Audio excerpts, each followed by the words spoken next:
Recently, Ron Paul was the keynote speaker at the Jeremy Davis Mises Circle in Houston. Here's his great talk. Thank you. It's real nice to be here. It was nice I didn't have to drive too far and get on an airplane. That was nice too. So welcome to Houston. For those who have come from outside of Houston, and it's good to be here. I would like to introduce my wife. My wife Carol is with me today.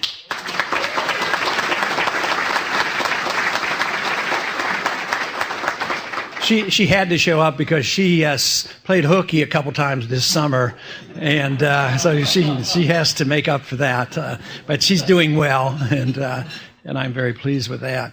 But I am very pleased to come and speak. And Lou, he may have given me a topic, but he didn't announce it, so that means I can say anything I want, right?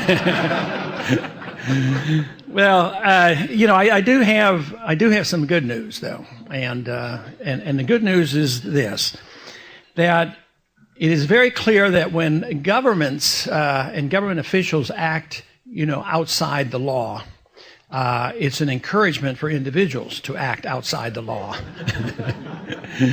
And if you're looking for a revolution, believe me, there's going to be a lot of activity going on. But just think about it.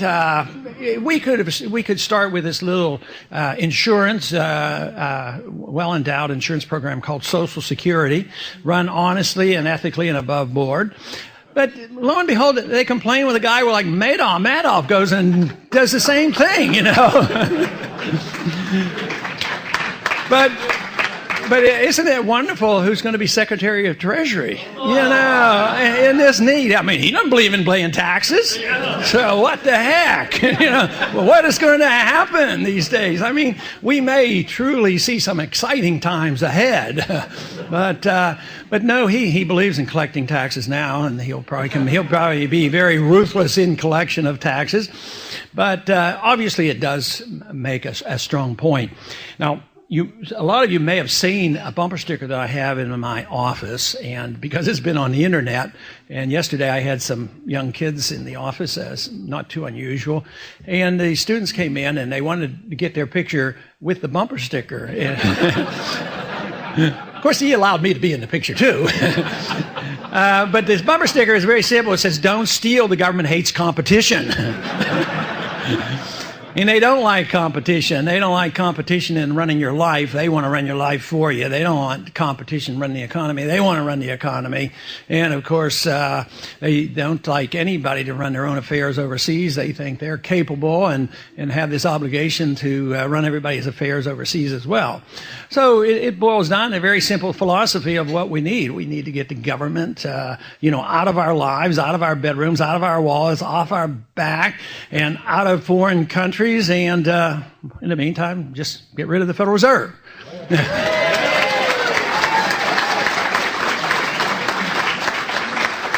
Over the many years of speaking out against the Federal Reserve and sound money, it had to be a unique crowd. Those conspiracy nuts and these people to bring up the subject.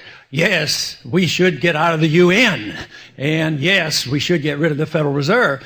And in that special crowd, you would get these cheers. But something has happened. Something dramatic has happened. And it's happening on the campuses of this country. And some people give me credit. I don't take the credit. I give credit to the academicians, the many people who you've heard speak here, and groups like the Mises Institute who have changed attitudes. And it isn't just a few anymore. It isn't just a unique crowd that believes in the conspiracy. I mean, it's so dangerous now that it has infiltrated college campuses. I mean, I couldn't have possibly influenced these college kids. I mean, one person can't do that. So some of these ideas have infiltrated, and it's getting to be very serious. Because you all know the story about what happened at the University of Michigan. I mean, that was startling. It scared me. Because here I am. It was after the debates over in Detroit. We went over to Ann Arbor, and I got there a little late, and there was a little bit of agitation and frustration, but it was dark. And but there was a large crowd there. I couldn't see the crowd very well. It was that dark. But they said there were a lot of young people there. So I went on and gave my talk and alluded to the monetary system and the Federal Reserve. And all of a sudden, a bunch of them started burning Federal Reserve notes. And then they started chanting, "And the Fed, and the Fed." You know, I mean, where did this all come from? So I'm on the receiving of that information and that message. They were telling me to end the Fed. So I said, well, that does sound like a good idea. So we have promptly introduced once again the bill to end the Fed. So.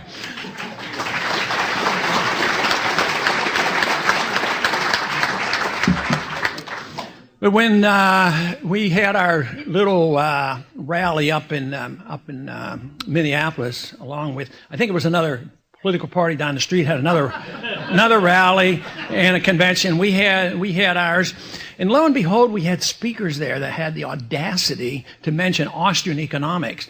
Believe it or not, they started cheering Austrian economics. I mean, what is going on? There's great progress going on.